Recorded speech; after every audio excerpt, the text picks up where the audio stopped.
Hi friends, in today's session we'll start with this electronic configuration. So before we move on to this electronic configuration, that you have to remember three rules, that is Aufbau rule, Pauling's rule and Hund's rule. According to this Aufbau rule, the order of increasing in that is 1s, 2s, 2p, 3s, 3p, 4s, 3d, 4p, 5s and 4d. Means we have to fill the electron in this order, that is Aufbau rule. Second rule, Pauling's exclusion principle. Pauli states that each and every subshell having only and only two electrons and both are anti-parallel with each other. So that is our second rule. And third rule is all about once you give each subshell having one electron, then you can start the pairing. So pairing only takes place once you give each and every degenerate state having one electron. Next is S can accommodate highest 2 electron, P can accommodate 6 electron, D can accommodate highest 10 and F can accommodate highest 14 electron. So if you are through with this part, then let's start with this electronic configuration. So electronic configuration of 1 to 10 element, will start with the first, that is called as hydrogen. So hydrogen, it's 1s1, only one electron available, that's why it's 1s1. This is called box diagram. So this is 1s orbital.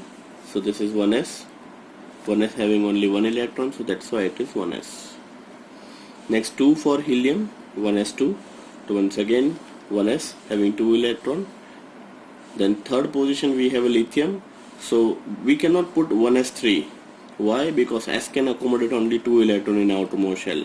So after 1s, according to the increasing order, second orbital is 2s. So next electron goes to this 2s. So that is 1s2, then 2s1. That is 1s2 के अंदर 2 electron. So that is 1s2 and 2s1. Fourth position we have a beryllium, that is 1s2, 2s2. Box diagram. Each and every subshell having 2 electron and both are anti-parallel with each other. So 1s2, 2s2. Now 1s is packed, 2s is packed. Next we have 2p.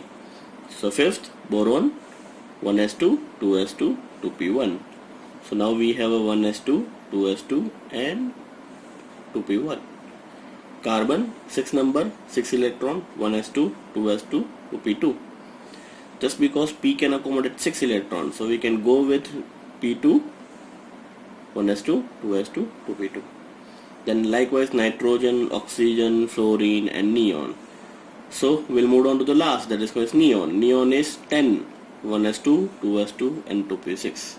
So this is called fulfill electronic configuration. Now each and every box having 2 electron, no more electron can accommodate in any boxes.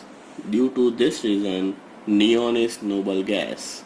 Noble gas and fulfill electronic configuration, it is also entitled as an inert element. Means it cannot gain any electron and it is really very difficult to remove one electron. That's why neon is noble gas. यहाँ पे एक और चीज आपको बताना चाहूंगा, N means nitrogen. Nitrogen के case के अंदर क्या हो रहा है, 1s2, 2s2, 2p3. So here in case if you see that P subshell having 3 electron and due to this 3 electron this P becomes half filled. Half filled का मतलब total 6 electron can accommodate. तो half filled and fulfill electronic configuration are extra stability. And due to this, nitrogen is more stable as compared to this oxygen. Why? Just because P3 electronic configuration, P3 is half fill electronic configuration and due to this it has some extra stability. Now next we moved on to this 11 to 20th element. So on 11th we have a sodium. So once again we can start with 1s2, 2s2, 2p6, 3s1. सो अगर ऐसे ही चलता रहा तो हर बार अगर 1s2 से ही start करेंगे तो जब एलिमेंट नंबर 50, 62, 64, 75 होंगे तो it becomes really very difficult to write down with 1s2. So next we start with noble gas configuration. हमने देख लिया, that is called as neon. So that is 1s2, 2s2, 2p6, that is neon. So this is entitled as neon core and 3s1. It is just like that. Let's take example कि आपने MTech कर लिया है fine. तो आपने MTech कब किया होगा? जब आपने बीटेक कंप्लीट किया होगा तभी आपको एमटेक में मिला होगा। How can you clear BTech? At the time when you clear your 12th standard. 12th में जब कब आए होंगे? जब आपने 10th पास किया। तो कभी भी आप नाम लिखोगे एंड आपने एमटेक किया तो आप कभी भी नाम के नीचे विजिटिंग कार्ड में ऐसा लिखोगे कि 10th पास, 12th पास, BTech, MTech? No. So it is clearly understood कि अगर आपने एमटेक लिखा है मीन्स बंदे ने बीटेक भी किया है, 12th पास भी किया है, 10th पास भी किया है। मीन्स जब तक लोअर एनर्जी ऑर्बिटल फिल नहीं होगा तब तक हायर एनर्जी ऑर्बिटल फिल नहीं कर सकते। That is our of rule. So every time you need not have to write its 1s2, 2s2, 2p6। You can directly start with neon core and 3s1। तो आपको एक ऐसा लगेगा sir किसको core देना है? तो only and only inert gas के बाद ही आप कोर लिख सकते हो। Means you can not put barium core और बेरिलियम कोर और कार्बन कोर और nitrogen core. No, you can put neon, helium, argon, krypton, xenon and radon. This all are noble gas. Each and every species or each and every element complete their electronic configuration, means each and every cell having 2 electrons. That's why we'll put it as a noble gas. So that's why it's a neon core, means neon already filled है, then you start with 3s1. तो neon के 10 electron हो गए and 11th electron introduced into this 3s1. So that's why I'll write it down, neon core. This is 3s orbital, that is called as 3s1. After 11th it's 12th, that is magnesium, neon core 3s2. This is neon core, 3s में 2 electron. Aluminium, neon core 3s। 3s में 2 electron आ सकते हैं। I cannot write 3s3, so s accomodate only 2 electrons. Then after 3s what we have 3p। तो ये कहाँ से पता चला 3p आया? तो वो ऑर्डर फिर से एक बार दिखा रहा हूँ, ये ऑर्डर याद रखना पड़ेगा। 1s इसमें 2 इलेक्ट्रॉन आ सकते हैं। Next 2s 2 electron, 2p 6 electron, 3s 2 electron, 3p once again 6। 3p fulfil हो जाएगा, उसके बाद कौन सा लेंगे? 4s। So let's start once again. Silicon, silicon is 14 electron. तो 14 इलेक्ट्रॉन कैसे फिल करेंगे? नियॉन कोर में 10 आ गए, देन 3s2 में 2 आ गए, 12, और रिमेनिंग 2 इज 3p2। तो that is neon core 3s2 3p2। Then phosphorus, same, neon core 3s2 3p3. Chlorine, important one, neon core 3s2 3p5.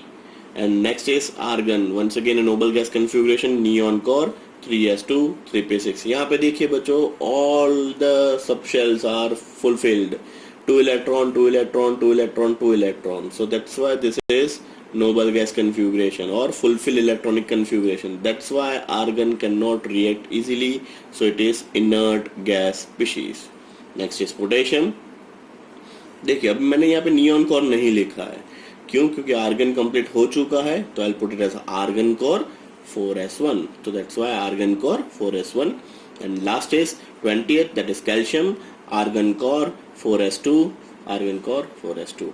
So this is all about your 11th to 28th electronic configuration. Next moved on to this 21 to 30th. उसके अंदर 2 most important है, that is called is chromium and copper.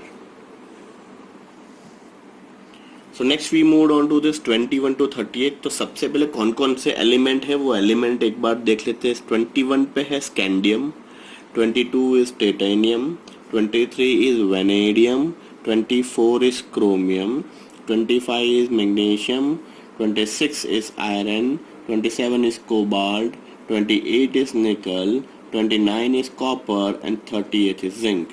So this is all about 21 to 30 electronic configuration, that is scandium, titanium, vanadium, chromium, manganese, iron, cobalt, nickel, copper and zinc. Now we'll start with each and every electronic configuration in detail. So first, that is 21, we have a argon core 4s2 3d1. After 4s there is a 3d. Once again मैं आप लोगों को दिखा देता हूँ कि electronic configuration 1s, then 2s, then 2p, then 3s, then 3p. 4s में 2 electron fulfil हो गए कैल्शियम के अंदर। सो आफ्टर कैल्शियम 21 कहाँ पे जाएगा? 3d में। तो 3d, d कैन अकोमोडेट कितने इलेक्ट्रॉन? 10। तो 1 to 10 इलेक्ट्रॉन, तो 21 to 30th पूरा D1 से लेके D10 तक होगा। So we'll start with a 3D electronic configuration with scandium. So scandium, argon core 4s2 3d1, 4s में 2, 3d में 1 electron. Then titanium argon core 4s2 3d2, 4s में 2, d में 2. Vanadium 4s2 3d3, 4s2 3d3. अब देखिए ये configuration भी बहुत easy है. किस हिसाब से? 2 1 21, 2 1 21, 2 2 22, 2 2 22, 2 3 23, 4s2 3d3. अब नीचे भी देख लीजिए. Iron Fe6 2 6 26, 4s2 3d6, 27 4s2 3d7, 28 4s2 3d8. तो मोस्ट इंपॉर्टेंट चीज इसमें क्या है? मोस्ट इंपॉर्टेंट चीज है इसके अंदर क्रोमियम एंड कॉपर. इन दोनों की इलेक्ट्रॉनिक कन्फिगरेशन अच्छे से डिस्कस करनी है. So first case after vanadium. Vanadium का क्या था? Argon core 4s2 3d3. तो अकॉर्डिंग टू क्रोमियम देखने जाए तो क्रोमियम की इलेक्ट्रॉनिक कन्फिगरेशन क्या होनी चाहिए? Argon core 4s2 3d4. देखिए क्रोमियम का एक सेपरेट केस डिस्कस करते हैं. Chromium Z is equal to 24, argon core 3d4 4s2, 2 4 24 हो गया. इलेक्ट्रॉनिक कन्फिगरेशन के हिसाब से देखिए, this is called 4s, this is your 3d. सो यहाँ पे 2 इलेक्ट्रॉन है, यहाँ पे 4 इलेक्ट्रॉन है.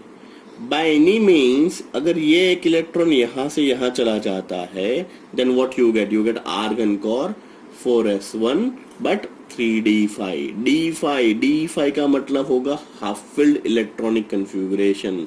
सो this will leads to give you extra stability of chromium rather than 3d4 4s2. तो इसीलिए this is the special case. Once again 4s में से एक इलेक्ट्रॉन जंप करके d में चला जाएगा. क्यों d में चला जाएगा? क्योंकि ये d5 हो जाएगा. d5 हो जाएगा तो क्या हो जाएगा? d पूरा हाफ फिल्ड हो जाएगा. And half filled and full filled having extra stability. Same हमने डिस्कस किया था नाइट्रोजन के केस के अंदर. तो दिस वाई क्रोमियम की इलेक्ट्रॉनिक कन्फिगरेशन एक्चुअल केस में होती है Z is equal to 24, argon core 4s1 3d5. This is the actual electronic configuration of chromium, not 4s2 3d4. तो आपको ये क्वेश्चन पूछा जा सकता है स्कूल के एग्जाम में. Chromium's electronic configuration is argon core 4s1 3d5 and not argon core 3d4 4s2. Why? तो आपको ये लिखना है. सो फाइनली अब यहाँ पे हम इंट्रोड्यूस कर लेते हैं what is the chromium configuration. Chromium का कन्फिगरेशन हो जाएगा 4s1 and 3d5 just because extra stability of half fill electronic configuration. Next Mn 25 तो सेम हो जाएगा 4s2 3d5. 26 सेम हो जाएगा. अब यहाँ से पैरिंग स्टार्ट हो गया. देखिए 5 हो गए तो next pairing start 6. Cobalt 4s2 3d7 तो यहाँ पे 2 हो गया और पैरिंग स्टार्ट हो गया 7 हो गया.